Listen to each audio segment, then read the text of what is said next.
শহীদ এবং আমাদের আত্মযোদ্ধাদের আমাদের আত্মযোদ্ধাদের জন্য দোয়া করি, আল্লাহ রাব্বুল আলামিন তাদের জন্য সর্বোচ্চ কল্যাণ নিশ্চিত করুন। বাংলাদেশ একটা অভূতপূর্ব অভ্যুত্থান দেখেছে।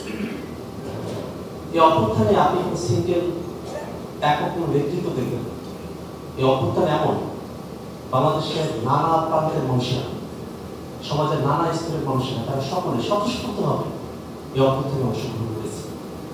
এবং আপনারা যারা প্রবাসী আছেন, যখন বাংলাদেশে এই অভ্যুত্থানকে থামিয়ে দেওয়ার জন্য নীতিনকশা করা হতো, যখন নেটওয়ার্ক বন্ধ করে দিয়ে ইন্টারনেট থেকে আমাদেরকে বিচ্ছিন্ন করে দেওয়া হয়, ঠিক সেই সময়টাতে এই অভ্যুত্থানকে গোটা বিশ্বের মানুষের কাছে জ্যান্ত করে রেখেছিলেন যারা আপনারা সেই মানুষেরা।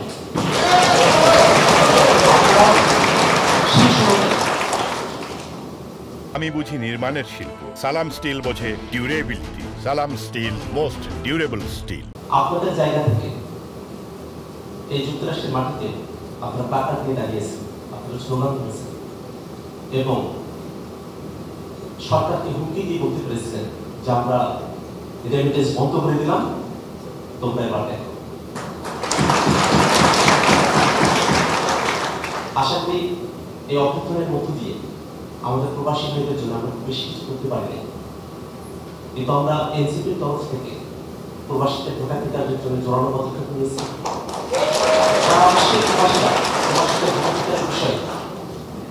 সকলে আপনারা একমত হয়েছেন এবং আপনারা সকলের প্রত্যাশায় আছেন যে সামনের যে নির্বাচন, সেই নির্বাচনে আপনারা ভোটাধিকার প্রয়োগ করতে পারবেন। এবং আপনাদের কাছে প্রত্যাশা বাংলাদেশের মানুষেরা যে নতুন নেতৃত্ব, বাংলাদেশের মানুষ যে নতুন বাংলাদেশ পছন্দ করে, সেই বাংলাদেশ নির্মাণে আপনারা নতুন নেতৃত্ব বুঝে দিতে আপনারা অগ্রণী ভূমিকা পালন করবেন। বাংলাদেশে একটা বড় ধরনের পরিবর্তন হয়ে গেছে, একটা প্রচন্ডগত রূপান্তর হয়ে গেছে। একটা দলমত, পথ, সেই মতভেদ, সেগুলোর বাইরে গিয়েও এই প্রজন্ম তারা দাঁড়িয়ে গেছে, তারা বাংলাদেশকে নতুন করে করতে চায়, তারা বাংলাদেশকে বিশ্ব মঞ্চে উপযোগী এবং প্রতিযোগিতায় বাংলাদেশকে দেখতে চায়। এই প্রজন্ম তারা বাংলাদেশে আর কাউকে প্রশ্নের মধ্যে রাখতে চায় না, সকলকে জবাবদিহিতার মধ্যে নিয়ে আসতে চায়।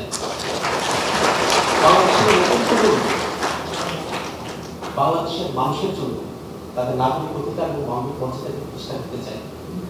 বাংলাদেশের মানুষেরা দীর্ঘ সময় ধরে এই প্রতিষ্ঠানগুলো তৈরি না হওয়াতে যে সেবা বঞ্চিত হয়ে এসেছে, বাংলাদেশের প্রতিষ্ঠানগুলো গড়ে বাংলাদেশের মানুষেরা তাদের নাগরিক সেবাগুলো প্রাপ্ত হবেন, সে অধিকারকে তারা নিশ্চিত করতে চায়। এবং এই নতুন বাংলাদেশ গড়ার মিশনে বাংলাদেশের প্রবাসী যারা আছে, আপনারা অগ্রণী ভূমিকা পালন করবেন বলে আমরা আশাবাদী। আমরা জানি আমাদের অনেক ভাইয়েরা, আমাদের অনেক বোনেরা আপনারা এসেছেন, এখানে শিক্ষিত হয়েছেন, পিএইচডি ডিগ্রি অর্জন করেছেন, অনেকগুলো জায়গাতেই আপনারা এক্সপার্টাইজ অর্জন করেছেন। বাংলাদেশকে আপনাদের অনেক কিছু দেওয়ার আছে। আমরা প্রত্যাশা করি আমাদের প্রবাসীরা এবং আমাদের বাংলাদেশের অবস্থানরত ভাইয়েরা, বোনেরা, আমরা সকলে মিলে নতুন যে বাংলাদেশ, সমৃদ্ধির বাংলাদেশ আমরা নির্মাণ করতে পারবো। আল্লাহ আমাদেরকে কবুল করুন। আসসালামু আলাইকুম।